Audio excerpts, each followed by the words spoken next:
mucho hemos hablado de los fallecidos, cómo no, de la Dana, de esos 220 fallecidos, de los desaparecidos todavía, y luego están las pérdidas materiales, que son cuantiosas, como han ido viendo, solo hemos ido contando día tras día, entrando en las casas de los afectados. Por ejemplo, no sé si recordarán que entramos a la casa de Agustina y Gema, que ya nos están viendo y escuchando, en el casco histórico de Paiporta. ¿Qué tal? ¿Cómo Hola. estáis? Hola, Agustina y Gema, en primer lugar. Una vez pasado los momentos terribles que nos describieron aquí en directo, en los que pasaron horas y horas con el agua al cuello literalmente, ¿cómo se encuentran hoy? Pues hoy un poco de bajón, Vaya. porque están pasando los días, todo lo que la gente nos pudo ayudar nos ayudó. Estoy hablando de la gente de pie, ¿vale? Mis sobrinos, los amigos, mis compañeros de trabajo, los voluntarios que no conocíamos de nada y venían de la otra punta de España, nos han ayudado en todo. Mi casa la han limpiado completamente, pero, por ejemplo, no ha venido el perito del seguro. Las ayudas por parte del ayuntamiento no han llegado. Yo no conozco a nadie que le haya llegado nada. Ayer vinieron unos electricistas a darme luz. Ayer estoy hablando. Entonces, la verdad es que ya van pasando muchos días. Tú sigues viendo tu casa con un agujero inmenso. Entonces, ahora mismo yo hoy estoy un poco de bajón. Bueno, normal que estés bajón, Agustina, por todo lo que ha pasado, por la realidad que nos está describiendo. Estábamos viendo esas imágenes de cómo quedó todo. Decían que gracias a los voluntarios la casa ha quedado mucho más limpia, pero claro, hay mucho por hacer, hay mucho por reparar. Los trámites, entiendo que de las ayudas ya los han solicitado. Recordamos que aquí están viviendo de alquiler. Estamos viviendo de prestado, de la caridad. Y el problema ya no es el que estás viviendo de prestado de la caridad de la gente cercana. El problema es que no veo ni siquiera un paso cercano. ¿Sabes lo que te quiero decir? Es que no hay ningún tipo de mejora. Hay mejora en que ahora ya, en vez de andar por las calles con el lodo que se te metía por las botas de agua cuando las tenías, pues puedes andar por las calles con un peligro de resbalarte. Pero es que nadie se ha presentado, me refiero del Estado, de la Generalitat, de quien sea, del Ayuntamiento, de quien sea, a decir, vamos a tapar el agujero de la casa, vamos a intentar cerrar tu casa para que puedas luego tú limpiarla y no necesitar de los demás. Es una dejadez y una desidia. No entiendo nada. Y Porque Agustina, te piden. supongo que lo habrán comentado con otros vecinos, además es que ustedes o vosotras, que os voy a tutear por la cercanía, porque ya Por hemos favor. estado con vosotras, si os parece, vivís en el casco histórico de Paiporta, que son ¿no? esas calles estrechas en las que había que sacar todo a mano, recordamos, no podían entrar las máquinas pesadas, donde se produjeron muchos daños, y entiendo que muchos vecinos estarán, igual que vosotros, en Claro, esta misma situación. No pero sé la si ellos han tenido indignación, noticia de las ayudas. yo no conozco a nadie. Y estoy todo el día en la calle. Si hay alguien que ha tenido algún tipo de ayuda por parte de algún estamento público, por favor que lo diga. Yo no conozco a nadie. Y yo hablo con cientos de vecinos. Porque ya se crea, claro, gente que no conocías, de verlas todos los días y depende de en qué situaciones los conoces, ¿no? Yo no conozco a nadie. A nadie. Y Agustina, además... Entonces, Sí, sí, adelante, dime. adelante. Tú oyes unas cosas así muy abstractas, no sé quién ha donado no sé cuántos millones, no sé quién ha dado la recaudación de un partido para. No entiendo, a mí lo que me ha llegado es lo del crowdfunding ese que hizo mi hija. Me ha llegado no, porque obviamente como no lo puedes gastar, lo tengo intacto. Pues vamos Pero, ahora con el pero, crowdfunding que acabas de mencionar, Agustina. No sé si tu hija te refieres a Gema, que está ahí contigo, sí, que es sí. la que ha puesto en marcha, que igual nos lo puede contar ella, este crowdfunding para tener un coche, porque habéis perdido los coches también, ¿no? Para conseguir dinero para lo básico, para moveros, entiendo, para trabajar, Gema. Claro, para tener algo. Yo soy la hija que no estaba en la inundación. La que estaba en la inundación era mi hermana con mi madre. Yo estaba en Copenhague, en Dinamarca, porque es donde vivo y trabajo desde hace 4 años.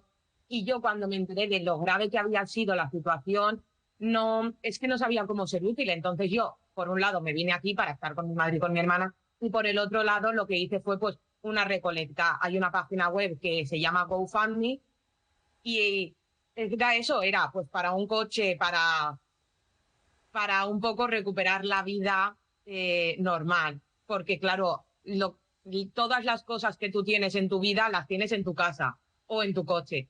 cuando el agua se lleva todo lo que hay en tu vida, pues yo pensé, lo que saquemos, al menos esos unos meses estar menos pues viviendo de la caridad, que es lo que dice mi madre, que es una cosa que en mi familia no estamos acostumbradas a pedir de nada.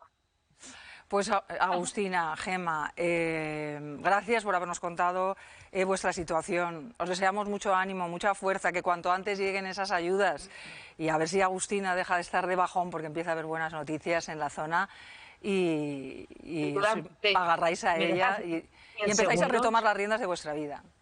¿Me dejas 10 segundos? ¿Cómo? ¿Me dejas 10 segundos solo? 10 segundos te dejo. Mi bajón ha contribuido el que he oído unas declaraciones de un señor que se llama Antón Losada en la SER sobre es falso y son bulos. Ese señor, si sabe, o es un ignorante y piensa que lo que le han contado es verdad, o es un indecente si sabe que lo que está diciendo es mentira. Solo eso. Perdona. Bueno, pues no sé a lo que te refieres, Agustina, pero vamos a centrarnos en el tema que nos ha traído. Escucha que es interesante. Bueno, pues ahí queda, Agustina, Gemma, ánimo y de verdad que podáis recuperar vuestro hogar cuanto antes. Gracias a los que vinisteis en un primer momento porque vosotros sí que visteis lo que había. Bueno, además es que nos habéis dicho muchas veces, no nos olvidéis, por favor, que sigan el foco mediático. Pues por nuestra parte ya os hemos dicho que ahí vamos a estar contando lo que sucede y las consecuencias de esta terrible dana en la Comunidad Valenciana. Un abrazo. Gracias. Muchas gracias. Hasta luego. Bueno, pues la realidad de Agustina y de Gemma, Eva, es la realidad de tantas y tantas familias que lo han perdido todo. Pues es que el duelo... Y ahora es cuando cuantifican, después de pasar esos momentos de limpiar, de llorar, ¿no? Va a ser muy largo, el duelo va a ser muy largo, va a ser muy difícil, porque yo creo que es normal lo que le está pasando a esta mujer, porque la emergencia primero te lleva a la acción, pero luego te viene la depresión. Es como cuando obtienes una pérdida, que además muchos desgraciadamente la han tenido, y después del funeral uno cierra la puerta de su casa y después de haber atendido a mucha gente se encuentra el vacío, ¿no? Tan tremendo que queda. Pues ver la casa limpia, vacía todavía, con esas ayudas que no llegan, con ese perito que se retrasa. Al final yo creo que en las emergencias es donde se ven las ventajas y las deficiencias de nuestro sistema. Es que yo también entiendo que administrativamente atender semejante golpe de demanda de tantas cosas, pues no es fácil tampoco, ¿no? Claro, y que por más que se dijera, se va a intentar eliminar la burocracia, eso es algo utópico, pero sí reducirla, ¿no? El papeleo, que todo se agilice, pues que son muchas las familias que están en esta situación, Antonio. Sí. Lo decíamos en este programa días después de la gran catástrofe. Mientras todos los afectados tuvieran un motivo por el que luchar, las fuerzas se mantendrían intactas y evidentemente los primeros días pues había, si me permitís la expresión, un subidón de energía positiva, los voluntarios que iban, la gente decía el pueblo ayuda al pueblo, había un subidón que ocultaba la realidad, y la realidad es esta. La realidad ya es el día a día de pues tengo una pared con un agujero, tengo la casa completamente sucia y nadie viene, con lo cual es perfectamente comprensible el testimonio de estas dos señoras. Pero claro, Paiporta al final no es un pueblecillo de 100 habitantes, Paiporta es un pueblo grande y habrá miles de casas afectadas, con lo cual, claro, al final es muy difícil pedirle paciencia a estas personas. Pero claro, por un lado la administración, los trámites, y por otro lado que no se puede llegar a todo a la vez, pues van a estar allí muchos días. Y sin olvidar, estos son temas tangibles, el tema emocional. O sea, yo estoy convencido que por desgracia va a haber muchas personas afectadas desde un punto de vista psicológico, que aquel día a las 6 de la tarde estaban fenomenal y a las 10 de la noche lo habían perdido absolutamente todo. No nos olvidemos de eso, porque esta gente van a necesitar ayuda material y psicológica. Pues mira, has hablado de miles de casas afectadas y lo son, y lo saben los responsables del Grupo Valmesa, que han hecho un estudio, precisamente una radiografía de toda la zona devastada, de toda la zona cero. Hablamos con Fernando Reverte, CEO de Grupo Valmesa. ¿Qué tal, Fernando? Bienvenido. Buenos días, muchas gracias. Buenos días. ¿Cuántos inmuebles se han visto afectados? Hablamos de viviendas, pero también hablamos de otro tipo de edificios. ¿Y qué coste global tiene toda esta tragedia de la dana en la provincia de Valencia? Bueno, pues la verdad es que analizando los datos que disponemos, los primeros números, que por desgracia no son todavía exactos, nos dan unos 125.000 inmuebles de todas las tipologías. Unas 71.000 viviendas, muchísimas naves industriales en el entorno de las 20.000, garajes, locales, oficinas. La cifra la verdad que es impresionante.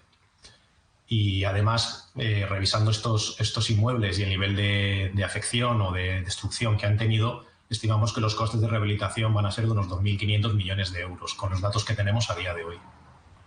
Es que son las otras cifras, las cifras de daños materiales de la Dana. En Grupo Balmes han creado una aplicación que precisamente, ahora que escuchábamos el testimonio pues de estas dos personas que tienen que reparar su casa, por el que los usuarios, los afectados, pueden averiguar cuánto les va a costar la reparación, ¿no? Metiendo valores incluso como hasta dónde ha llegado el agua, Fernando.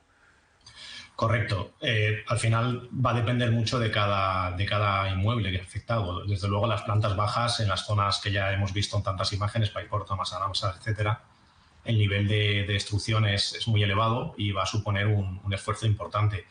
Según vayamos subiendo en altura, obviamente no se va a ver tan afectado. Pero luego también hay otro tipo de daño, que son los daños estructurales a los edificios, que son los que están empezando a analizarse ahora por el riesgo que supone, ¿no? el que algún inmueble se venga abajo en los próximos meses. Con todos estos cálculos, pues bueno, podemos imaginar pintura, electricidad, fontanería, tabiquería, suelos, mobiliario, ¿no? El nivel de necesidad y de coste que va a tener es elevadísimo. Bueno, es una aplicación gratuita en la que los usuarios pueden entrar y comprobar cuáles son los daños de su vivienda y ver el coste que eso va a suponer.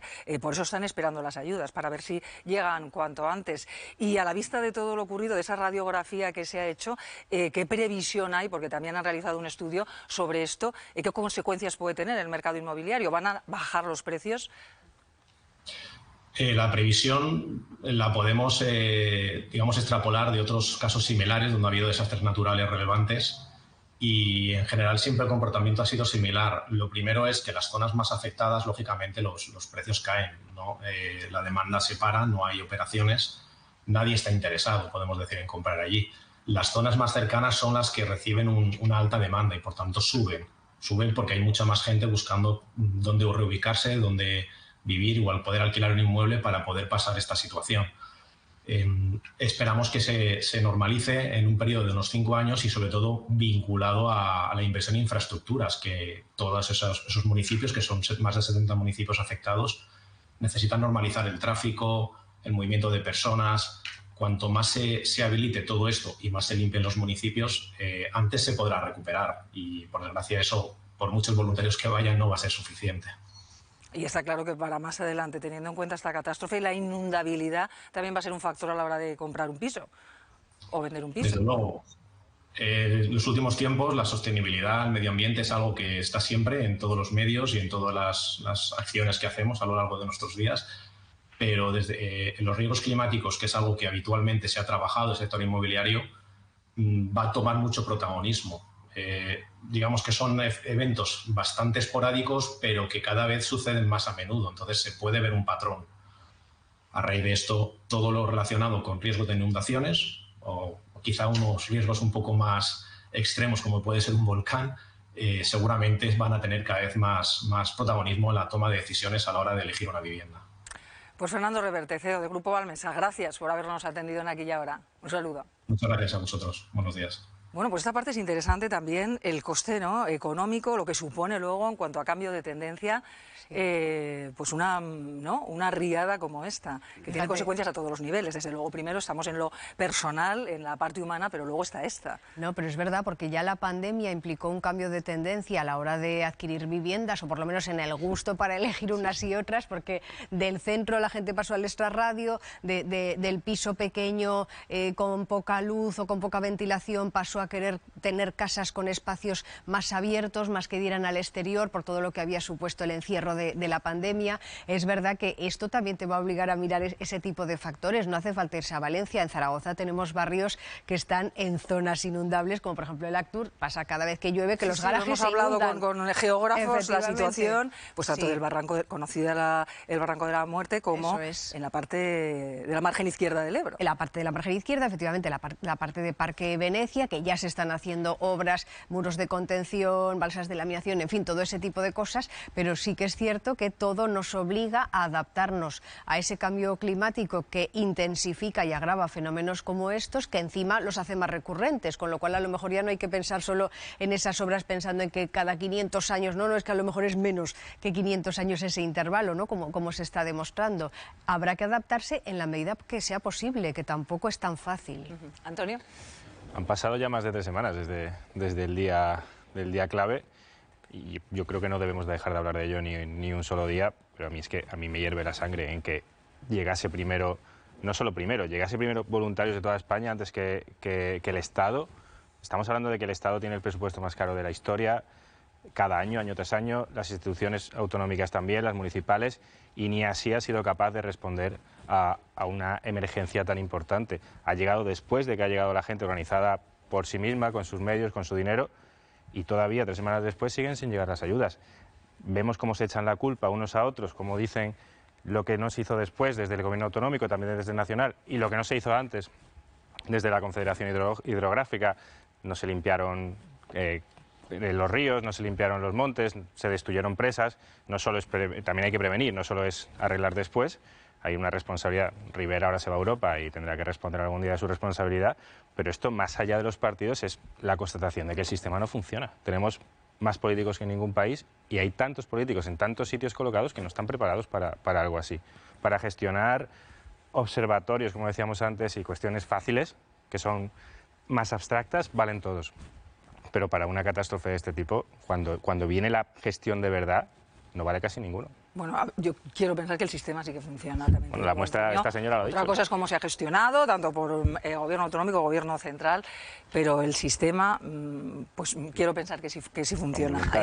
Sí. Antonio. Yo no soy tan pesimista como mi tocayo, es decir, yo creo que lo que ha fallado en esta ocasión han sido las personas que estaban al mando del sistema, pero bueno, eso posiblemente fuera un debate muy largo. Del que no nos vamos a extender, no por otra cosa, sino porque tenemos muchos temas. Comentaba el experto, 125.000 inmuebles, 2.500 millones de euros solo, pero nos olvidamos de otra variable que es el tiempo, Es decir, cuando una persona normal, una familia normal, un autónomo normal, un electricista, un fontanero, alguien que usa el coche para ir a trabajar, ¿cuándo va a recobrar su vida normal? ¿Meses, años? No lo sé. Y luego el coste de oportunidad que ha habido en todo esto, es decir, todos podemos cuantificar cuánto nos va a costar un coche nuevo porque se me lo ha llevado la riada y demás, pero ¿y el dinero que yo habría ganado o que habría gestionado si no hubiera ocurrido nada? Ese coste de oportunidad, o sea, eso es inmenso. O sea, la verdad que hay que estar muy cerca de estas cosas. Pues mira, hablabais de la labor de los voluntarios, que lo ha mencionado Antonio, que es loable, que continúan haciéndolo, y precisamente relacionado con las casas, ahora hay un grupo de voluntarios aragoneses que se han sumado a otros voluntarios de la Comunidad Valenciana que están secando las casas, que es una tarea importantísima para poder vivir en ellas. Blanca. Tenía que hacer, así que este grupo de voluntarios se han constituido, se han organizado bajo el nombre Los Bajos de la Dana, y su objetivo es ese. Ellos se dieron cuenta de que existía una necesidad que no estaba digamos, solucionando, y es secar las paredes de estas casas para evitar problemas de salud, de moho y demás tipo de problemas. Marta Briz es fundadora de Los Bajos de la Dana, nos atiende ya. Muy buenos días, Marta. Hola, buenos días. Vosotros empezasteis como todo el mundo, ¿no? Fuisteis corriendo a las zonas afectadas, empezasteis a repartir comida, ibais como supliendo esas necesidades más básicas hasta que os disteis cuenta que, ojo, hay que secar las paredes porque si no luego puede haber problemas a largo plazo y además no son problemas baladí. Exacto. Nosotros empezamos pues haciendo primero limpiezas, luego repartos, y cuando vimos que la gente dormía en los sofás y en las camas mojadas y sin somieres, obviamente, pues empezamos a cambiarles los sofás, tirar los sofás y las camas, a sacar los armarios, limpiar absolutamente todo para reponer con colchones nuevos. Pero claro, estamos también bastante faltos de somieres, pero bueno, nos van llegando algunas donaciones. Y con todo esto, claro, vimos el tema de las humedades de las paredes, que era un problema tremendo. En Los Bajos de la Dana tenemos técnicos profesionales y reformistas y demás, y entonces, bueno, pues vimos una solución utilizando cañones de calor y deshumidificadores a través de donaciones externas, y nosotros mismos, que también estamos invirtiendo dinero para comprar cañones. tenemos ahora mismo a disposición, con los que llegan este fin de semana, 9 cañones y nos faltan deshumidificadores porque tenemos solo uno. Se tienen que complementar para hacer el secado de las paredes. Y entonces cuando ya secamos las paredes, claro, si están durmiendo sobre sofás, le ponemos ya el colchón de una. Pero si, por ejemplo, están en casas de vecinos, que hay casos que quieren volver cuanto antes a sus casas y no pueden, pues entonces lo que hacemos es secar y amueblarles. Y nos está llegando también un montón de mobiliario, de electrodomésticos. Bueno, los electrodomésticos va un poco más lento. Y eso, pero claro, hay mucha gente que es que está durmiendo con las almohadas a menos de medio metro de las paredes que están llenas de moho. Entonces el moho, aun cuando con la lejía parece que lo quitas, luego vuelve a salir. Y lo mismo pasa con las humedades si no pasamos los deshumidificadores. Claro. Marta, estás hablando de secadores industriales, de somieres, de colchones, de muebles, de cómo poco a poco hay que recobrar esto. Y luego del grupo de voluntarios, ahora me dices cuántos estáis más o menos. Todo esto cuesta mucho dinero, necesitáis mucho apoyo para poder ayudar a los afectados. Nosotros desde que empezamos con los bajos de la Dana, porque antes pues, no teníamos nombre obviamente, esto ha surgido del grupo de voluntarios, que estamos ahora en el grupo como 100, aparte de los grupos anexos que podemos utilizar, de electricistas y demás.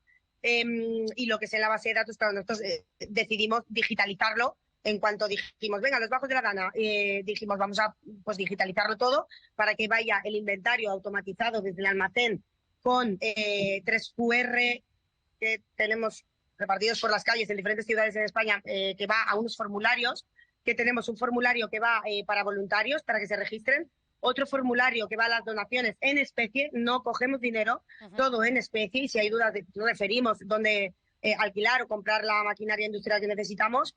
Y por otro lado, el enlace de solicitudes de las víctimas, bueno, de los afectados, más bien. Entonces, estas solicitudes llevamos ya más de 400. Wow. Hay muchas que hemos atendido ya, que las marcamos en naranja porque ya están secas, amuebladas y demás. Pero claro, vamos un poquito a cuentagotas, pues, sí, pues con prioridades. Hemos categorizado 3 tipos de voluntarios, limpieza, el PAP que le llamamos, que es el puerta a puerta, que es el análisis para ver la vulnerabilidad y urgencia que tiene cada bajo. Porque vamos únicamente a bajos, que es lo que más se ha afectado, obviamente. Y por otro lado, los de reparto con furgonetas. Y ahora está surgiendo el tema de los reformistas, pues para poder ayudar ahí un poco, que eso sí que hacemos llamamiento, que necesitamos profesionales, albañiles, fontaneros, de acuerdo, carpinteros, porque hay gente que sigue durmiendo sin ventanas. Es muy triste esto. O sea, hay gente que no tiene calefacción, hasta hace poco no tenían luz y están durmiendo sin ventanas. Y seguimos con los equipos de limpieza, porque sigue habiendo gente que no se puede limpiar las casas, la mayoría ancianos o gente pues con alguna dificultad física, y les tenemos que ayudar a terminar de limpiar sus casas para que vivan en unas condiciones dignas. Entonces, a nivel de voluntarios tenemos esas 3 categorías, y a nivel de formularios, pues eso, lo que son las donaciones, que hacemos un llamamiento, por favor, para que ahora mismo se invierta mucho en deshumidificadores, que es lo que nos falta. Para atender a los cañones que tenemos ahora nos harían falta 4 para bien, o sea, para atender los cañones que tenemos, que si nos mandan más cañones, aquí hay muchísimos voluntarios. Como digo, estamos en el grupo 100 personas, 100 y Marta, poco. Vamos a dejar y luego cómo medimos lo que es la gravedad. Nosotros tenemos, depende del día, porque los voluntarios van y vienen, pues es siempre llamamiento a que vengan más voluntarios, aquí no sobran. Hacemos todos con el mismo esquema una calificación telefónica, para no solo en el puerta a puerta, sino que las solicitudes que llegan por formulario, que no vemos puerta a puerta, que podamos hacer una calificación que luego aún así se revisa cuando llegamos, ¿vale? Para que veamos que es un bajo y que realmente lo necesita, ¿no? Que no haya ahí trampita, y que desafortunadamente alguna vez puede haberla. Pero bueno, lo filtramos muy bien, como en las llamadas telefónicas lo que hacemos es analizar la vulnerabilidad de cada uno según su situación, tanto recursos económicos como situación personal. Priorizamos que estén durmiendo sobre colchones, porque hay gente que está en casas de amigos, vecinos, pero duermen en sofás, entonces ahí también les llevamos colchones, ¿vale? Y luego, por otro lado, el tema pues, de si tienen seguro, si no tienen, o sea, todo eso, y lo categorizamos pues en 3 estrellas. Entonces así, desde aquí, con todo informatizado y todo monitorizado, las furgonetas salen directas con la mercancía por vivienda, no por volumen, a entregar libremente, no, sino salen por vivienda con todo lo que se necesita. Tenemos un pequeño remanente de higiene, alimentación y demás, por si ya de paso que necesita algo, pues ser más eficientes, ¿no? Aprovechar el viaje. Pero el cometido es ese, sacar las furgonetas solo vivienda por vivienda, tras el estudio telefónico para dar esa prioridad. O sea, Marta, que todo la el mundo verdad que es quiera que- donar, de verdad, de corazón, va a los destinos necesitados. No nos queda más que aplaudiros por esa labor que está realizando y volver a insistir en ese mensaje. Necesitáis trabajadores, reformistas, esos secadores industriales y también gasoil para poder continuar con vuestra labor. Excelente, de verdad. Es que nos quitamos el sombrero. Muchísimas gracias por lo que estáis haciendo y por sacar un ratito para atendernos. Y un llamamiento que vamos haciendo, pues eso, con lo que nos da tiempo, telefónicamente y con contactos, pero también un llamamiento pues a nivel de ayuntamientos, porque hay alguno que ya estamos en contacto, pero claro, es complicado, ¿vale? Ponerse de acuerdo con todos. Pero también un llamamiento a que servicios sociales, si necesita ayuda, que podemos estar coordinados, que lo tenemos todo digitalizado y que funciona de manera eficiente. Entonces, con servicios sociales, los ayuntamientos, lo que necesiten, que nos apoyemos y colaboremos, que al final aquí hay que colaborar entre todos. Todos somos uno. Decimos siempre aquí. De verdad, Marta, es asombroso todo lo que nos has contado. Muchísimas gracias. Gracias a vosotros por la comunicación. La verdad que estas noticias, bueno, pues nos siguen aportando algo de esperanza, ¿no? Por decirlo así, de todo lo que se está haciendo y cómo los voluntarios siguen organizándose. Y también queremos mostrarles una imagen que nos ha gustado mucho. Fíjense, esta mujer es Ailén, en Catarroja, y las personas que están viendo son las brigadas de Infoart de Aragón.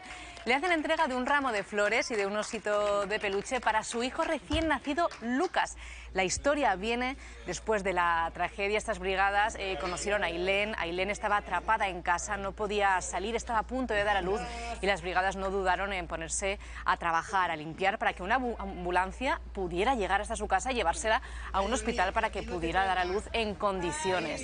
Así que una vez ha nacido el pequeño Lucas, que se encuentra en perfecto estado de salud, le han hecho entrega de estos pequeños regalos para el bebé. Ailén se ha mostrado muy agradecida, cómo no, en redes sociales y ha enviado un mensaje donde da las gracias a todos los aragoneses, dice que los llevarán para siempre en el corazón.